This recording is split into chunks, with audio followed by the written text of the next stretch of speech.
ಹತ್ರ ಬರ್ತಾ ಇದೆಯಾ, ಸೈನ್ಸ್ ಹೇಗಪ್ಪ ಕಂಪ್ಲೀಟ್ ಮಾಡೋ ಅಂತ ಯೋಚನೆ ಮಾಡ್ತಾ ಇದ್ದೀರಾ? ಡೋಂಟ್ ವರಿ, ನಾನು ಬಾಲಿದ್ದು ಇಂಪಾರ್ಟೆಂಟ್ ರಿಪೀಟೆಡ್ಲಿ ಆಸ್ಕ್ ಕ್ವೆಶನ್ಸ್ನ ಸಾಲ್ವ್ ಮಾಡ್ತಾ ಇದ್ದೀನಿ. ನಿಮ್ಮ ರೆಗ್ಯುಲರ್ ಸ್ಟಡೀಸ್ ಜೊತೆ ನೀವು ಇದನ್ನು ಓದೋದ್ರಿಂದ ನಿಮಗೆ ಮಾರ್ಕ್ಸ್ ಸ್ಕೋರಿಂಗ್ ಚಾನ್ಸಸ್ ಜಾಸ್ತಿ ಆಗುತ್ತೆ. ಇವತ್ತಿನ ಕ್ವೆಶನ್ ಏನಂದರೆ, what will be the height of the pea plants if a tall pea plant is crossed with dwarf pea plant? So ಈಗ ಒಂದು ಟಾಲ್ ಪೀ ಪ್ಲಾಂಟ್ ಇದೆ, ಇದನ್ನ ಇವಾಗ ಡ್ವಾರ್ಫ್ ಪೀ ಪ್ಲಾಂಟ್ ಜೊತೆ ಕ್ರಾಸ್ ಮಾಡಿದ್ರೆ, ಕಂಬೈನ್ ಮಾಡಿದ್ರೆ ಆಫ್ ಸ್ಪ್ರಿಂಗ್ ಏನು ಬರುತ್ತಲ್ಲ ಅದು ಹೇಗಿರುತ್ತೆ ಅನ್ನೋದು ಕ್ವೆಶನ್. ಇದು ಬೇಸಿಕಲಿ ಬಂದು ಮೋನೋ ಹೈಬ್ರಿಡ್ ಕ್ರಾಸ್.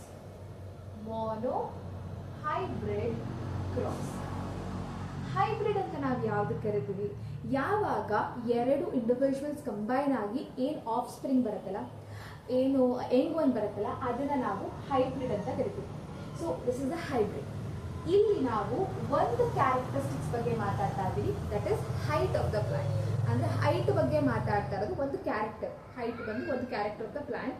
ಸೊ ಹಾಗಾಗಿ ಇದನ್ನ ಮೋನೋ ಹೈಬ್ರಿಡ್ ಕ್ರಾಸ್ ಅಂತ ಹೇಳ್ತಾ ಇದ್ದೀವಿ. ಮೋನೋ ಅಂದರೆ ಸಿಂಗಲ್ ಏನು ಸಿಂಗಲ್ ಕ್ಯಾರೆಕ್ಟರ್. ನಾವು ಹೈಬ್ರಿಡ್ ಬಂದಿರೋ ಆಫ್ ಸ್ಪ್ರಿಂಗ್ದು ಸಿಂಗಲ್ ಕ್ಯಾರೆಕ್ಟರ್ ನಾವು ಸ್ಟಡಿ ಮಾಡ್ತಾ ಇದ್ದೀವಿ ಈ ಕ್ರಾಸಲ್ಲಿ. ಅದಕ್ಕೆ ಈ ಕ್ರಾಸ್ನ ನಾವು ಮೋನೋ ಹೈಬ್ರಿಡ್ ಕ್ರಾಸ್ ಅಂತ ಕರಿತೀವಿ. ಓಕೆನಾ? ಸೊ ಈಗ ಕ್ವೆಶನ್ ಬಂದು ಮೋನೋ ಹೈಬ್ರಿಡ್ ಕ್ರಾಸ್. ಇದನ್ನು ಹೇಗೆ ಸಾಲ್ವ್ ಮಾಡೋದು?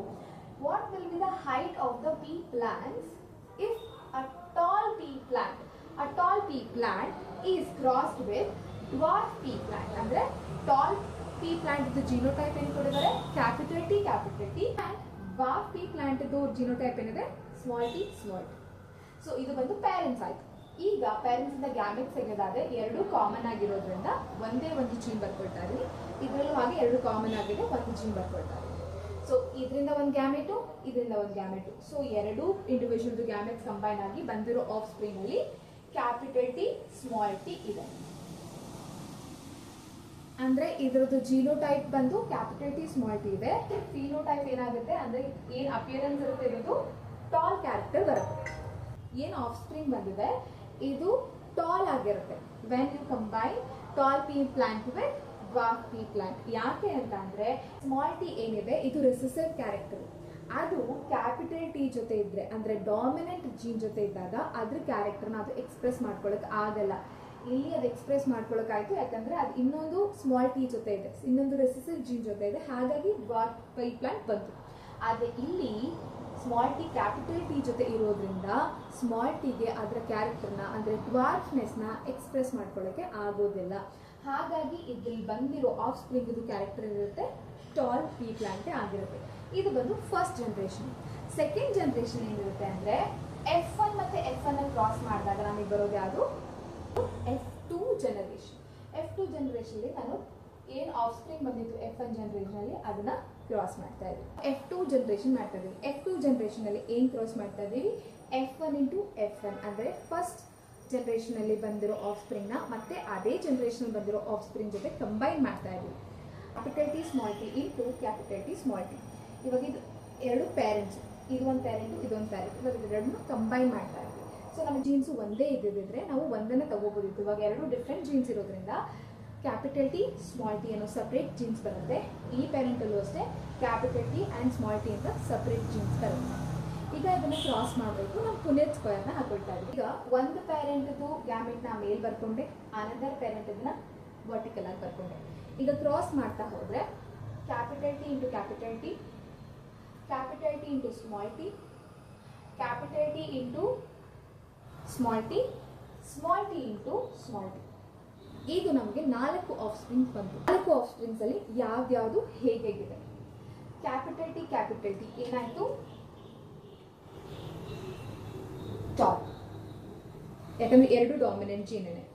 Next capital T small T, ಇಲ್ಲಿ ಡಾಮಿನೆಂಟ್ ಜೀನ್ ಇರೋದ್ರಿಂದ ರೆಸೆಸಿವ್ ಜೀನ್ಗೆ ಅದು ಕ್ಯಾರೆಕ್ಟರ್ ಎಕ್ಸ್ಪ್ರೆಸ್ ಮಾಡೋಕ್ಕಾಗಲ್ಲ, ಇದು ಕೂಡ ಟಾಲ್.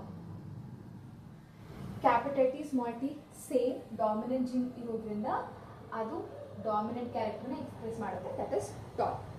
ಇಲ್ಲಿ ಸ್ಮಾಲ್ ಟಿ ಬಂತು. ಎರಡು ಕೂಡ ರಿಸೆಸಿವ್ ಕ್ಯಾರೆಕ್ಟರ್ ಆಗಿರೋದ್ರಿಂದ, ಎರಡು ಕೂಡ ರಿಸೆಸಿವ್ ಜೀನ್ ಆಗಿರೋದ್ರಿಂದ ಇಲ್ಲಿ ಯಾವುದೇ ಥರ ಡಾಮಿನೆಂಟ್ ಜೀನ್ ಇಲ್ಲದೆ ಇರೋ ಕಾರಣ ಇಲ್ಲಿ ಡ್ವಾರ್ಫ್ ಕ್ಯಾರೆಕ್ಟರು ಎಕ್ಸ್ಪ್ರೆಸ್ ಆಯಿತು.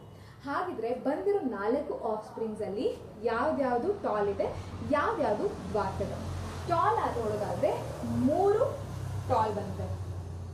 ಫಿನೋಟೈಪ್ ಅಂದ್ರೆ ಕಣ್ಣಿಗೆ ಕಾಣಿಸುವಂತ ಕ್ಯಾರೆಕ್ಟರ್ಸ್ನ ನಾವು ಫಿನೋಟೈಪ್ ಅಂತ ಕರಿತೀವಿ. ಇವಾಗ ನಾವು ಪ್ಲಾಂಟ್ದು ಹೈಟ್ನ ಹೇಳ್ಬೋದು, ಪ್ಲಾಂಟಲ್ಲಿ ಬಿಟ್ಟಿರೋ ಹೂವದ ಕಲರ್ ಹೇಳ್ಬೋದು, ಪ್ಲಾಂಟಲ್ಲಿ ಬಿಟ್ಟಿರೋ ಸೀಡ್ಸ್ ಶೇಪ್ ಹೇಳ್ಬೋದು. ಸೊ ಹೀಗೆ ಕಣ್ಣಿಗೆ ಕಾಣುವಂಥ ಕ್ಯಾರೆಕ್ಟರ್ಸ್ನ ಫಿನೋಟೈಪ್ ಅಂತ ಕರಿತೀವಿ. ಸೊ ಇಲ್ಲಿ ಕಣ್ಣಿಗೆ ಕಾಣುವಂಥ ಕ್ಯಾರೆಕ್ಟರ್ ಬಂದು height, that is tall. 3 tall plant ಬಂದಿದೆ, 1 ಡ್ವಾರ್ಫ್ ಪ್ಲಾಂಟ್ ಬಂದಿದೆ. ಇದನ್ನ ನಾವು ಫಿನೋಟೈಪ್ ಅಂತ ಕರಿತೀವಿ. ನೆಕ್ಸ್ಟ್ ಜೀನೋಟೈಪ್ ಹೇಳೋದಾದ್ರೆ, ಜೀನೋ ಅಂದ್ರೆ ಜೆನೆಟಿಕ್ ಕಾನ್ಸ್ಟಿಟ್ಯೂಷನ್, ಬಂದಿರೋದು ಯಾವ್ಯಾವ ಜೀನ್ಸು ಯಾವ್ಯಾವ ಥರ ಇದೆ ಅಂತ ಹೇಳೋದು. ಕ್ಯಾಪಿಟಲ್ ಟಿ ಅಂತ ಬಂದಿರೋದು ಈ 4ರಲ್ಲಿ ಒಂದೇನೆ. ಸೊ ಬರ್ಕೊಂಡಿದ್ವಿ. ಕ್ಯಾಪಿಟಲ್ ಟಿ ಸ್ಮಾಲ್ ಟಿ ಅಂತ ಇರೋದು ಎಷ್ಟು ಬಂದಿದೆ? 1 and 2 ಬರ್ಕೊಂಡಿದ್ದೀವಿ. ಆ್ಯಂಡ್ ಸ್ಮಾಲ್ ಟಿ ಅಂತ ಎಷ್ಟು ಬಂದಿದೆ? 1. ಸೊ ಹಾಗಾಗಿ ಕ್ಯಾಪಿಟಲ್ ಟಿ ಬಂದಿರೋದು 1, ಕ್ಯಾಪಿಟಲ್ ಟಿ ಸ್ಮಾಲ್ ಟಿ ಬಂದಿರೋದು 2 ಆ್ಯಂಡ್ ಸ್ಮಾಲ್ ಟಿ ಬಂದಿರೋದು 1. ಜೀನೋಟೈಪು ಮೊನೋಹೈಬ್ರಿಡ್ ಕ್ರಾಸ್ ಎಷ್ಟಾಗುತ್ತೆ ಅವಾಗ? 1:2:1 ಆಯಿತು. ಅದೇ ಫಿನೋಟೈಪಿಕ್ ರೇಷಿಯೋ ಎಷ್ಟಾಯಿತು? 3:1. 3 ಟಾಲ್ 1 ಡ್ವಾರ್ಫ್. ಇದೇ ಥರದ ಎಕ್ಸಾಮ್ ಇಂಪಾರ್ಟೆಂಟ್ ಕ್ವೆಶನ್ಗೋಸ್ಕರ ನಮ್ಮ ಚಾನಲ್ನ ಸಬ್ಸ್ಕ್ರೈಬ್ ಮಾಡ್ಕೊಂಡು ಸಪೋರ್ಟ್ ಮಾಡ್ತಾರೆ. ಆ್ಯಂಡ್ ಈ ಥರ ಕ್ವೆಶನ್ಸ್ನ ನಿಮಗೆ ಎಕ್ಸಾಮ್ಸಲ್ಲಿ 2 ಮಾರ್ಕ್ಸಿಗೆ ಕೇಳ್ತಾರೆ. ಕ್ವೆಶನ್ಸ್ನ ಬೇಕಿದ್ರೆ ಯಾವ ರೀತಿಯಲ್ಲಾದರೂ ಕೇಳಿ, ನಿಮಗೆ ಮೊನೋಹೈಬ್ರಿಡ್ ಕ್ರಾಸ್ ಮಾಡೋದು ಹೇಗೆ ಅಂತ ಗೊತ್ತಿದ್ರೆ ನೀವು ಈಸಿಯಾಗಿ ಸಾಲ್ವ್ ಮಾಡ್ಬೋದು.